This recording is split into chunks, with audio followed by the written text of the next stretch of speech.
Hey, what's up, y'all? Quick note on this. We recorded this the day that all those AWS servers were going down. So the last part before Jacob says goodbye is cut off, but everything else is there for y'all's listening pleasure. Want to thank Jacob again for being a part of this. This was such an awesome interview. He really shares some vulnerability, and you can tell this dude really cares about San Antonio, the Spurs, and the overall community that this fan base brings. So I hope y'all really enjoy this. Tom and Zach killed it, and here you go. Here's the interview. Hello and welcome to the Silver and Black Coffee Hour, a Austin-based San Antonio Spurs podcast. My name is Tom Petrini. I'm here with my friend Zach Montana. Aaron Black would be producing in the background. And today we have a very special guest, a super duper special guest, the brand new play-by-play voice for your San Antonio Spurs, Mr. Jacob Tobey. Jacob, how are you doing today? Welcome to the show. Boys, how we doing? Excited to be here. Really, Doing really great. good. You were just at practice I getting some was. Wemby. I Uh, was. and I saw him put a number on it. He said he wants the Spurs to be a six seed guaranteed playoff spot this year. What do you think about that? Yeah, he's the sort of the first player to put an actual, I guess, number out there, a goal of where they want to be.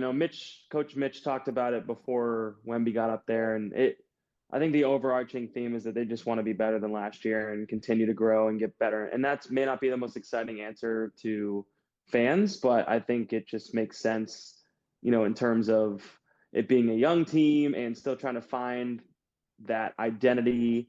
And obviously, that they want it to be on the defensive end this year, especially. So I like I can see both ends of it, right? Not trying to put a finite stat out there, but we want to win this many games and we want to do this. But I also, I do like them saying, let's go to the playoffs. Like, let's do this thing for the first time since 2019. So I can see it going both ways. I think the West is extremely difficult, so it will be hard to make the playoffs. Like, it's not going to be an easy thing this year. If they were in the East, it'd be a totally different discussion, but they're not. So there are there's going to need to be a big leap that this team takes. I'm not saying they can't do it. I have full confidence that they can. Wemby has looked amazing in the preseason, and by all accounts, is going to take that third-year leap. Steph Castle is going to take that second-year leap, and the talent that they have surrounding those two guys plus De'Aaron Fox is high level. So I like it. I like him saying the six seed. Why not? Let's go out there and make it a thing. Sweet. And we'll talk some about Spurs basketball, obviously, but while we're sitting here with you, I definitely want us to talk about you. I know Zach and I have some questions about how you're adjusting to San Antonio so far. Zach, what do you got? I'll start it off with a softball question. I don't want to. You said you were nervous jumping in here, so I don't want to. I don't want Terribly to. nervous. I don't want to. I don't want to get you going too quick. I'll just make it super easy. Top three food spots that you have in San Antonio No. so far. Oh, my number one is this place called the Original Donut Shop. It's a breakfast taco spot that's been Mm-hmm. around, I think, since the 60s or On 70s. Fredericksburg. Yes, on Yep. Fredericksburg.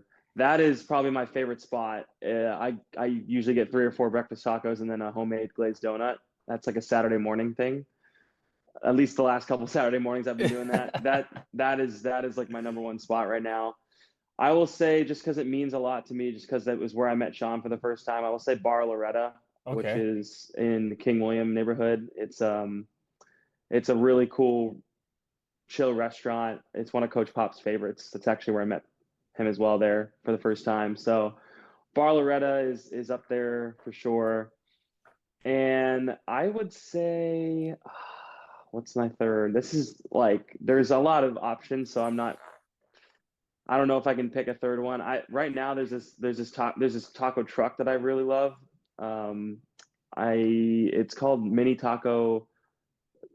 Now I'm gonna butcher the name, but it's on Military Drive and it's like a taco truck and it's pretty simple, but the tacos are really good. And on Sunday nights they do like a parade with like cars at night with like low Okay. riding cars. So it's very San Antonio, very cultural. I think I was told that during the championship years, there's a big presence on Military Drive of like parading cars and honking horns and stuff. Oh, So yeah, you haven't experienced the old I have not. getting after it at the old honking the horns downtown on Commerce. No, I have not experienced that. So I'm looking forward to that hopefully in the next Well, couple that'll lead years. into another question I have for you a little Yeah. later, because my first NBA experience that I remember when I was 6 years old was jumping in the back of my parents' car when the Spurs beat the Knicks and There going you go. downtown at my grandma's house and I we went love down. it. So it's a big part of the culture here as well. I Tom, love what that. you got?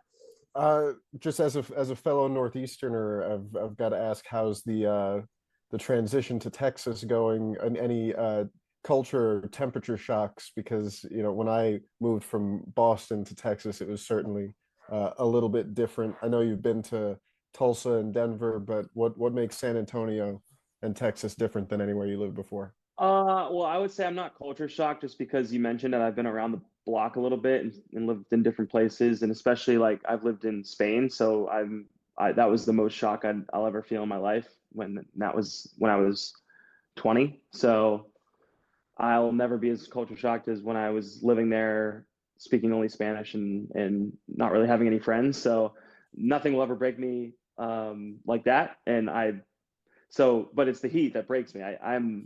I just can't get used to it. I wasn't here much in the summer. I was doing the WNBA out in San Francisco, so I was sneaking away to the Bay for most of the summer. So I will admit that I wasn't here much, but when I was here, it was pretty dang hot, and I don't know if I'll ever get used to it because I'm that guy that likes it colder, like not like freezing cold like Massachusetts, obviously, but right now is like the sweet spot at San Antonio. It's like 80s. At night, it's not too bad. I can still go golfing. It's nice out. So but the culture shock, I love the culture here. My best friends from home have been here visiting over the summer, over the spring, and they fell in love with it. They loved it. We love being in different cultures. So like the Mexican Latin flavor here is amazing. I love that. And they just love basketball here. So anywhere that loves basketball is top my list. So I've really enjoyed it. The food's great, like I mentioned. The people have been nothing but gracious. Southern hospitality is real. I've lived in Oklahoma. It was the same thing there. Some of my best friends I have are from Tulsa, and I feel the same way about San Antonio. So other than the heat, A+. And as far as Massachusetts goes, and where you're from, Sandwich, Mass, right on the Cape, and you represent the Mashpee Wampanoag tribe. And I was thinking about this as I researched for this. That tribe traces its history back 10,000 years in this place that is so beautiful. So, what does that connection mean to you? And tell us a little bit about your tribe. Yeah, that's cool. I think I've been very open and very honest about this. I did not grow up around my native culture for various different reasons. I wasn't born on a reservation. I wasn't, singing and dancing with tribal members when I was younger. That's just how my family grew up. We grew up sort of. I mean, I live in Sandwich, Massachusetts. Our town is right next to Mashpee, where our tribe is from. It's not like I was like estranged, but we just never really were in it for a various variety of reasons. But this last 4 or 5 years, it's kind of been a journey that I've gone on and that I've really enjoyed, and it's emotional at times because you learn about the history, and it's just sad. It's not good. This country tried to exterminate our people pretty much, and to some degree was very successful at it. So those aren't good memories, but you have to learn that stuff to then be able to talk about the rest of the story. And so I think that's a big thing for me. And I've talked about it before. Sean and I are one of the only minority pairings in the league on television. So that's a big thing. Sean really respects the history that I try and talk about on the air. And, when I wear a bolo tie, that's my cousin made, has an oak tree in the middle because my native name is Strong Oak, and she had handmade that. And I wear that on the air. And that just gives a little insight to our culture. And it gives people a chance to, if they don't know about it, oh, what was that you were wearing? And I can tell them about it. And it's like a teaching moment sort of thing. And I love it. It's great. Our tribe was the first tribe that the Pilgrims made contact with. And, you know, it started off, you know, everyone thinks about Thanksgiving like, yeah, like the first Thanksgiving was fine. And after that, it wasn't so Yeah. fine. There was a war that was fought, like where I'm from, like literally the town I live in, there was a war on that land that was not good. They started, you know, enslaving some Native Americans. They had agreed on selling land to the Pilgrims, and there was, you know, miscommunication on, they thought they could still use that land and live there, and so that created a whole thing. So there's a lot of baggage there. But they're also, you know, our tribe was very peaceful, lived by the water, fished, taught the Pilgrims how to do pretty much everything to be able to survive out here. So it was a peaceful time until a certain point. You know, there was a sickness that came through as well, and so I'm getting into the weeds there. But I try to represent all that, and there's a lot that I'm still learning, and I'm reading, you know, a couple books right now. I read a book over the summer about it, so that stuff will never stop. It'll only grow. You mentioned the given name Strong Oak, which I love, and I think your father's is a Swift Turtle. Yes. I love that. Yeah. What do those? First of all, how do you get those names, and you know what do those names mean to you personally? Yeah, it's I like I said, I don't know, when I probably 4 years ago, I started doing this Native American high school basketball tournament every summer in Phoenix. It's called Nabi. It's the biggest Native tournament in the country for high school kids, and I was doing the championship games, announcing for them on a live stream, and I don't know, I just was out there and I felt I wasn't fitting in. I felt sort of left out because people were like talking in their native language or addressing people by their native names, and I'm like, I don't know anything of that. Our language was dead for you know, over 100 years, and they just brought it back a decade ago through rigorous work at MIT with a couple of language professors. They were able to take old land documents and bring back the language, and now there's a language school, and so kids are learning how to speak, which is amazing. But I don't know much of the language at all, and so I just felt left out. And so I knew one of my cousins had gotten her native name, and I was like, you know what, I'm going to go back next summer and do it. I told my parents about it, and my mom was like, well, if you're going to do it, your dad's going to go with you and do it. And so he was like, all right, well, we'll go and do it. And pretty much what happens is you go to we have a powwow every 4th of July weekend every summer. And on the Sunday morning of the powwow before the sun rises, everyone goes to the cemetery in our native community, and the medicine man is there, and pretty much your family speaks in front of everyone who's there and tells the medicine man about you and what you stand for, what your values are, what you'd like to do. And then he kind of takes you on a walk, and poof, the native name comes to him, and he says, do you like that? Is that, you know, and then that's it. And that's the native name. And so mine is, you know, Strong Oak. It's you know, oak trees are obviously really strong. It's a leadership thing. It's a strength thing. I think I've always sort of been a leader in school or sports or whatever I do, and so that it's very fitting. My dad, it's funny, a swift turtle. A turtle you wouldn't think is swift Yeah. and quick. A turtle's slow. So my dad, it's funny though, my dad is quick. Like, he is quick on his feet. He is quick to learn a lot of things. He was a state police officer. He's taught me how to play music. He's been a bartender. He's done a bunch of different stuff. So he's like, he does a lot of things. He's quick, but he can also be like one of the slowest guys out there in terms of everyday life. So that was very funny, but it's a special name because turtle is our tribe's animal. So Oh, that's dope.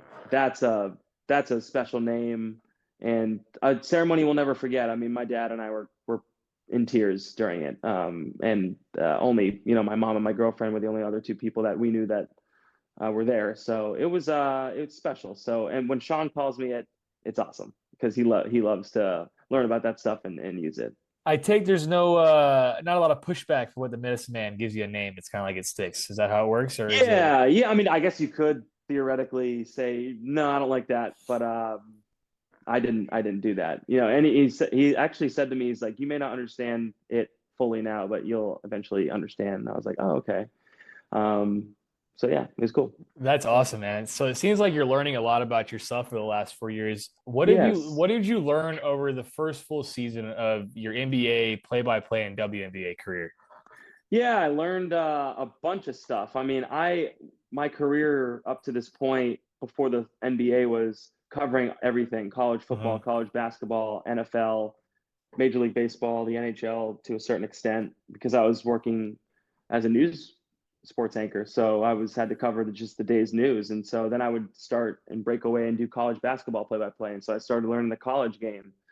And so I love the NBA. I was a fan, but I couldn't be 100% in because I couldn't cover it full time. I covered the Nuggets in the championship in 2023, and that was great. And I got a taste of what it was like to be there every single day during the playoffs, but I wasn't there during the regular season really. So just learning the ins and outs of how things work, the travel schedule. It's honestly the little stuff that I had to get a big grip on. I mean, my life changed dramatically in the way I travel, where I stay. I mean, I'm so fortunate to travel on a private plane with these guys and stay in amazing hotels and go to these fancy cities and dinners and all these things. And so adjusting to that, but making sure I was still doing the actual job correctly and getting the work done. And how do I bring the same energy every single night 82 times? Well, it's like 70 to 75 because we get a couple games taken for national TV. But how do I keep bringing that same energy? How do I get better?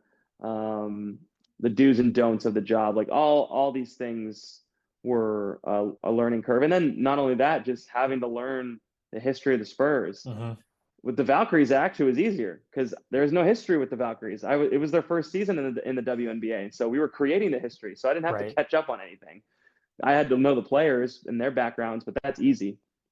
The hardest part is learning about the Spurs culture, and so whatever it is, it's watching old video clips on YouTube. They have a documentary series, The Ring of the Row, that is like my lifeline to the past. I mean, I can't imagine not having that and having to learn the history. Like it's been so cool. I watch old championship parade footage to understand that. I talk to people. So there's a bunch of different stuff, and I'm still not done doing that. I mean, there's constant learning that has to be done. I have a notebook of just Spurs history, everything. So I can go back, what was the 99 championship season like? Oh yeah, okay. That happened. And or stuff about Sean, or stuff about Avery Johnson, or stuff about Bruce Bowen, or whatever it is. So it's a lot of work. It was a lot of work to get caught up to speed. I was hired super late in the off season. I was hired September 13th, and our first game was like 2.5 weeks later. So there was a lot of adjusting. I needed to know the city. I needed to know where I was going in every arena. So like it was a whirlwind. So now I feel a lot more comfortable just walking into the arena and like knowing, okay, I can calm down and just have fun now because there's not as much pressure on knowing all these different things. Hey, I'll give you a little tidbit. If you need any history for the Spurs, just reach out to me. I got you.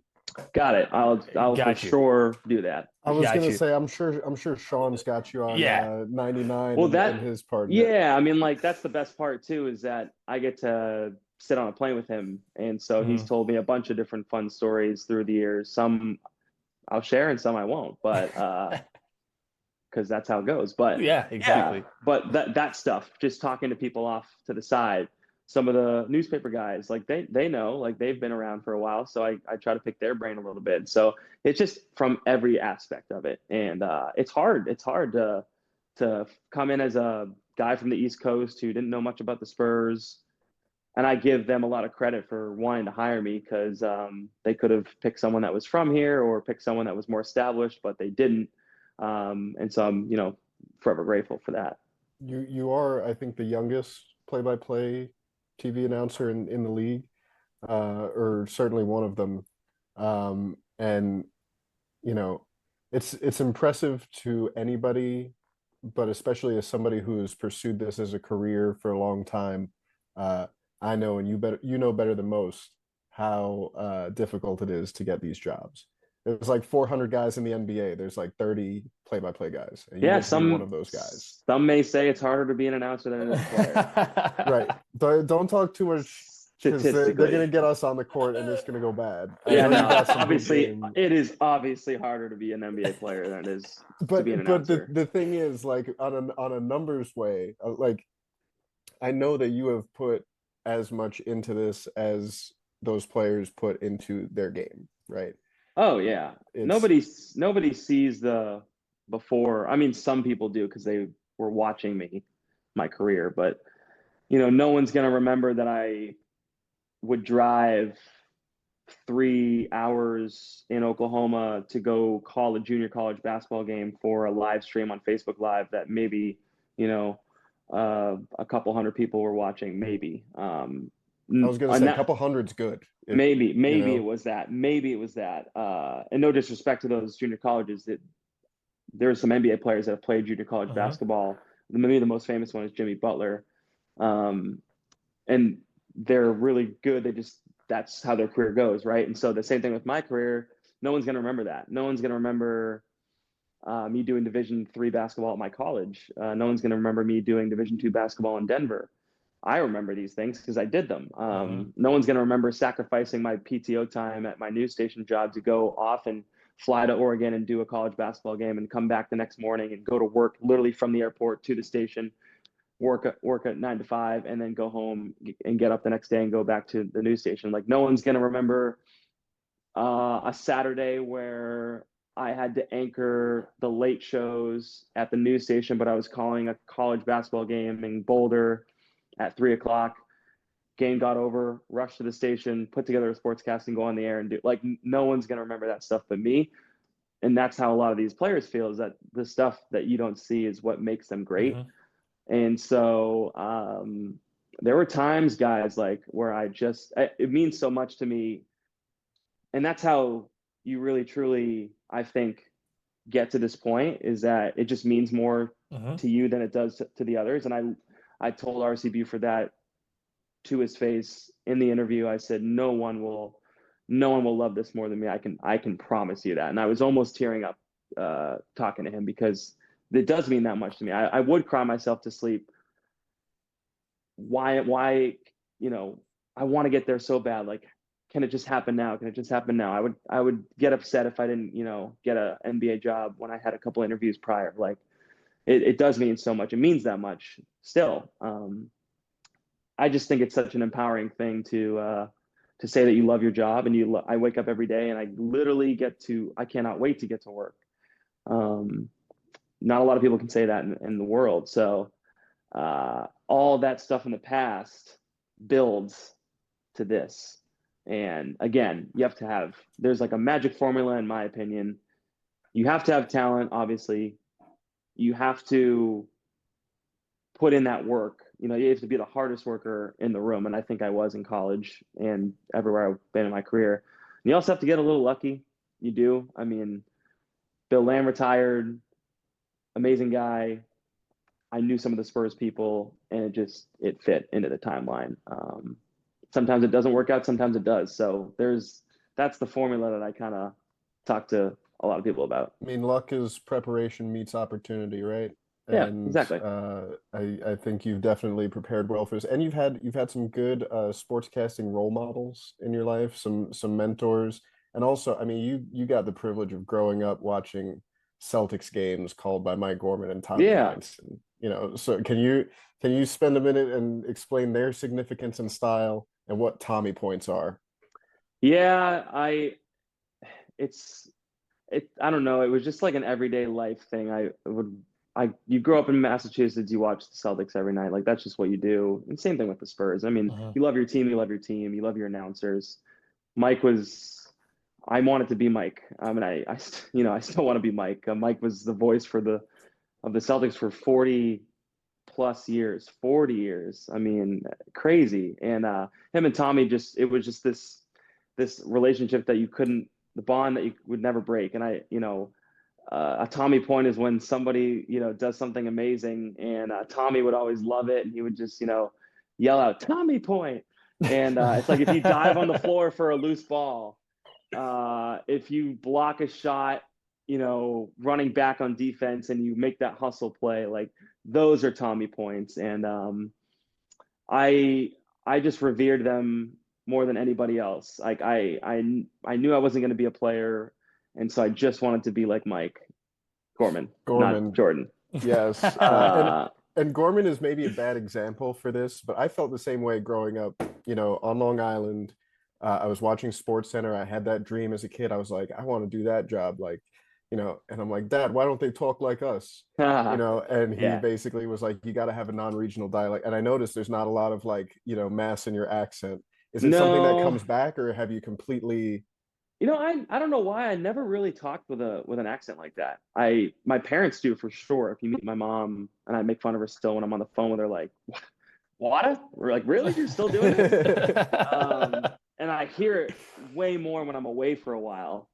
But then when I land back in Boston, like off a flight, and I get off the plane, I'm like, yep, I'm home. I can hear it immediately. I walk by Dunkin' Donuts, and people are just like loud and obnoxious. And I don't know. Maybe I trained myself knowing that I was going to be an announcer to not talk that I mean, way. because you knew from when you were a kid that Yeah, you like wanted to do I this. think I keep saying I need to like pick a defined age, because I keep saying when I was like 10 or 12, between the ages of 10 or 12, I think I would probably say 12 was probably the age that I knew that I wanted to be an announcer. I mean, that was when I really started watching Celtics basketball and paying attention to, oh wow, you could have that job. That's a cool job. And picking out other announcers on Sports Center, ESPN, whatever it was to be. So yeah, I would say 12. So yeah, maybe before then I talked with an accent, but I don't think so. I for whatever reason I just don't. And my sister doesn't either. So maybe it's worn off. All right, cool. So we've got about 10 minutes left here. Uh, Zach, did you have anything else on broadcasting here? I saw you had something about Sean. Yeah, Uh, I always love when Sean pulls the back in my time out of his back pocket. Do you cringe? Is there anything that's rubbed off on you with the back in my time? What's how does that work? No, because he's being himself. I think Right. that's the way he thinks. And that again is just the number one thing that Coach Pop told me is just be yourself. And if that's not good enough for everyone else, screw him. So There that you go. Sean has been himself on the air for 25 years announcing Spurs games. He was himself as a player, and that's how we carry ourselves. I love to have fun. I mean, I tell everyone this. It's the best job in the world. Act like it. I pretend that I'm that 10-year-old, 12-year-old kid in my basement playing Xbox wanting to do this. I'm just 28 now, and I'm a little bit more put together, but I'm still as happy as that kid. And I get to sit right there with. has that habit ever like caused a fight? Like you're playing games with your friends, you're really putting it on them, and you're also doing the play-by-play like right in their grill. Like Yeah. has it ever come Oh, to blows? yeah. No, there's been a couple times. I would say, I mean, we were so competitive, like as just playing basketball with each other, but I would still like try to commentate while we were playing too. Or if I was off to the side, like sitting out one game, I would commentate it. There's a fun video of me in my best friend's basement, like announcing, like I was playing and then I was announcing, we turned off the sound, and that stuff's like the best. It's the best, and that's how I got practice. I mean, it's all about repetition. And speaking of practice, you're also well practiced as a musician. You've been playing music live for a very long time in your life. I wanted to ask about your set list. What goes on there? I've seen you do a Redemption song. It's beautiful. Yeah, What else do you like playing? yeah. So I've been a musician since I was 5. So that honestly was like the first thing I wanted to do, is I wanted to be like the next John Mayer. And then I was like, and then I started getting into sports, and I was like, you know what? Like I might have a better shot of being an announcer in the NBA than being a famous musician. But I always just would just say like it's my passion. Like it's a fun thing to get me away from the game. I love just sitting down and playing guitar. I throw everything in the set list, man. Older stuff, Bob Marley, John Mellencamp, country stuff. I mean, Kenny Chesney. I love, my favorite is, Ed Sheeran, John Mayer. Anything that's popular, I'll play anything. Honestly, I really will. Like blues, Stevie Ray Vaughan, Austin. That's a big connection for Austin. I love Stevie Ray Vaughan. Like that blues is a big part of my musical journey. I was a drummer in a jazz band, so that jazz blues stuff I love. So honestly, yeah, anything. And I've written songs. I'm gonna, put them out there eventually and go into a studio and record them and put out something eventually. I just need to decide when, where, and how. But so that stuff will come out too. And if it's turns into something, then cool. If it's just out there, then it's just out there. It's fun.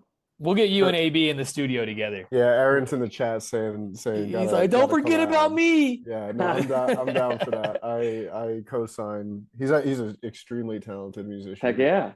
We'll get Aaron into is. you want to get into some light Spurs questions for the final 5 minutes, Tom? And Yeah, sure.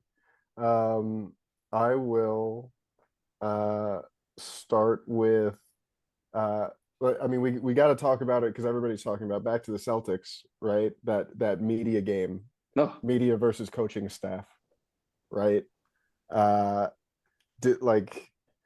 know that you have some hoop background, right? We've